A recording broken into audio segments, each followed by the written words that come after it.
Hello, everyone. You're listening to Alternative Revelations with Linda Emanuel.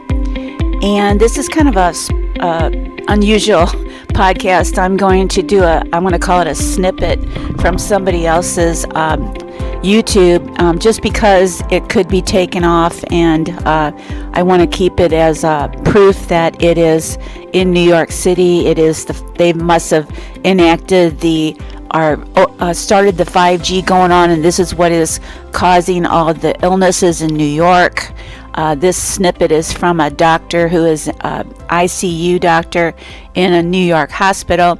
Now, this doctor doesn't know that about the 5G, that it causes the atoms to spin on the oxygen, and he is reporting on what he is seeing in his hospital ICU. And I'm going to play the snippet right now.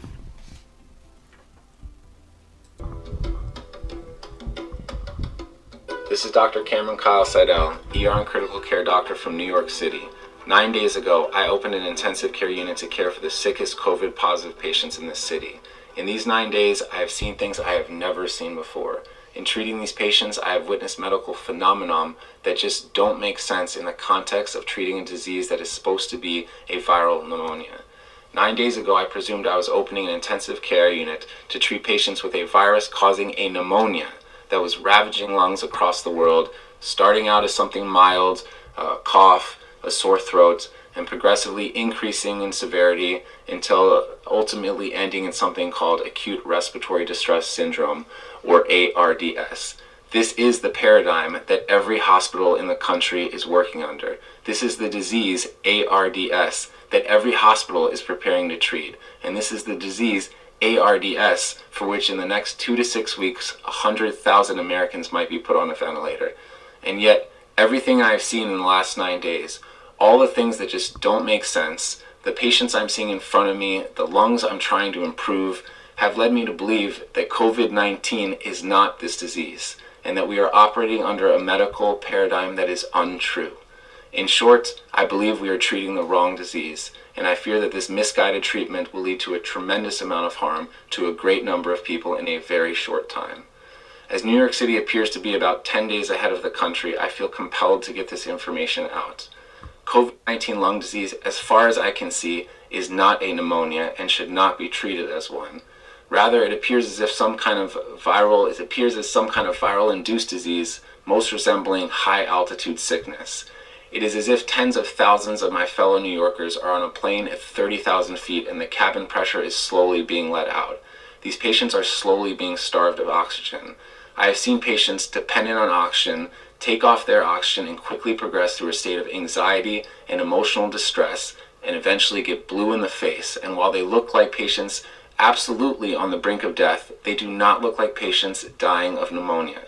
I have never been a mountain climber, and I do not know the conditions at base camp below the highest peaks in the world, but I suspect that the patients I'm seeing in front of me look most like as if a person was dropped off on the top of Mount Everest without time to acclimate.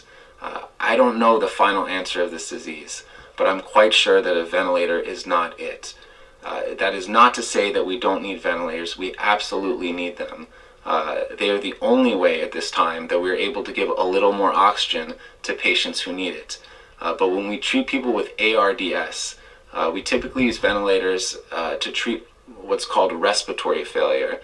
That is, we use the ventilator to do the work that the patient's muscles can no longer do because they're too tired to do it. These patients' muscles work fine. I fear that if we are using a false paradigm to treat a new disease, that the method that we program the ventilator, one based on a notion of respiratory failure as opposed to oxygen failure, that this method, and there are a great many number of methods we can use with the ventilator, but this method being widely adopted at this very moment in every hospital in the country, which aims to increase pressure on the lungs in order to open them up, is actually doing more harm than good. And that the pressure we are providing to lungs, we may be providing to lungs that cannot stand it, that cannot take it, and that the ARDS that we are seeing, that the whole world is seeing, may be nothing more than lung injury caused by the ventilator. Now, I don't know the final answer to this disease. I do sense that we will have to use ventilators. We will have to use a great many number of ventilators, and we need a great many number of ventilators, but I sense that we can use them in a much safer way, in a much safer method. That safer method challenges long-held dogmatic beliefs within the medical community and among lung specialists, which will not be easy to overcome. But I really believe that they must be overcome. There are hundreds of thousands of lungs in this country at risk, and the time to overcome them is now. I'm confident that if those of us that work bedside with these patients, those of us who are witnessing the things that we have never seen before, despite the many years we have worked and the thousands of patients and diseases we have seen, if we can effectively communicate this to all those that are so important but who are not bedside, the researchers, the administrators, those who procure our resources and make our protocols, the politicians, our own government, if we are able to convince them that this is a disease that is different than anything we have ever seen, I am confident that an answer can be found, that effective treatment can be discovered, and that a plan to disseminate that treatment can be rapidly deployed, and that tens of thousands and probably hundreds of thousands of lives and lungs will be protected. The time for this is now. We are staring into a future in which a great many of our fellow Americans are going to suffer. We are all involved in this future. So I urge you, for those of us, if you are out there, for those who work bedside, I urge you to speak up. We can change this. I thank you all for listening. Please spread the message and stay safe. And I have left the video in my description of my podcast, but this is such a proving video about the 5G that it might be taken out. And I did get this. I'm going to acknowledge who I got it from, Dana Ashley, who is of the light, and she's spreading the truth. And she is one of the first ones I found out about the 5G, how it makes your oxygen atoms spin, and therefore your hemoglobin cannot pick up the oxygen. So thank you, Dana, for being such a good researcher and informing me. And like always, if I get information from somebody, I give them credit.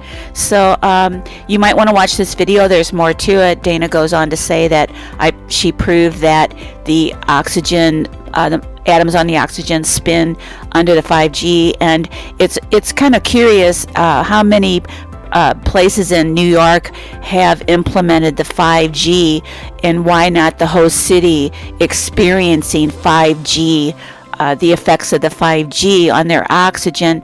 So it would be really interesting if you could find out what parts of New York have been implemented with the 5G.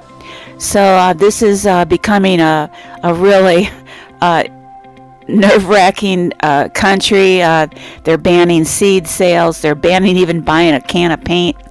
We just have to hold out and hold on, and just like a roller coaster ride that doesn't seem to want to end. And there's a lot of videos out there that I don't really want to post. If you want to watch, if you're brave enough to watch a FEMA employee talk about the plans for us, you might want to go to A Plain Truth for You. I really don't want to link this podcast or this podcast to that video, because it is disturbing. But just hang in there. We can get through this. I have no vision of how this is going to end safely. So I'm not promoting any violence. Just hold on and just be enlightened, educate yourself, because when you don't, the definition of fear is lack of knowledge, and you must research on your own, learn the truth. Therefore, you will not panic, and you will make it through this. So be aware, prepare, and be safe. And until next time, good night and God bless.